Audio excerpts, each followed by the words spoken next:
The relationship with Lucid actually kind of began almost halfway through the building process and planning. We had been working with a GC who had brought in another outfit to kind of help us with the overall planning and design of the building, but recognized they weren't really listening to us. There were some things that we really desired, some things that we wanted, and really a budget that we had to work with. And so recognizing that this other outfit couldn't really give us what we were asking for or really wanted to move towards us, we went out to see what else was there. My exposure to Lucid is really Joe. Joe, I got to know from a previous church I was on staff with, and worked with Joe in the past. And what spoke to me with Joe was a handful of things. He understood the idea of ministry and those types of things, and where things maybe are worth leaning into from a cost perspective, where things they aren't, where are places that we can spend money now to save later, those types of concepts. But beyond that, could also read specs, read drawings, manage a project, procure equipment, think forward, all of those types of things. So that was really attractive to me. And so I knew immediately when we started the building campaign that was my vote.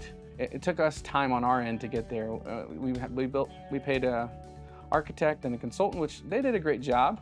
But when I was speaking with them, I spoke almost a different way than I spoke with Joe. I spoke with them as if, here's what I think it might be, and I let them dream a little. And because for me, that was really, they're helping with the infrastructure. You know, they're putting the piece parts in place for us to expand to maybe that place at one day. And then with Joe, it was, hey, here's the bones we've been given. How do we now best utilize this with this price point, if that makes sense? When Lucid came across and we really started communicating with Joe and the team, the thing that I felt the most was I was heard, or we were heard. And the things that we desired, the things that we wanted, the atmosphere that we wanted to create became alive because Lucid really understood what we wanted and was able to implement that.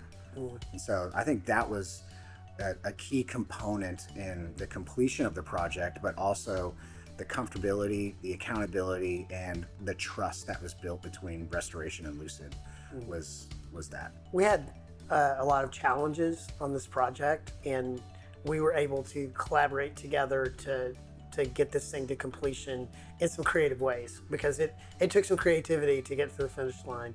And I love the flexibility, adaptability, but all in such a professional way and with such expertise.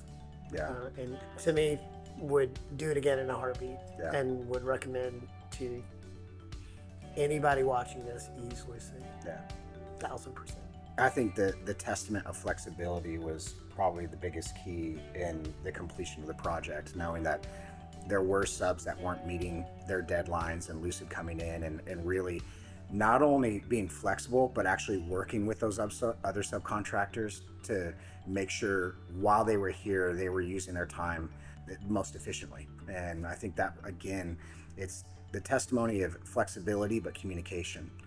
I also remember there was a point where, Greg and I don't know how to read a set of plans. And so we're just dangerous enough to read a set of plans to make a mess. But there were things that were required by other subcontractors that were clearly outlined in the plans, and they were choosing to maybe go a different direction.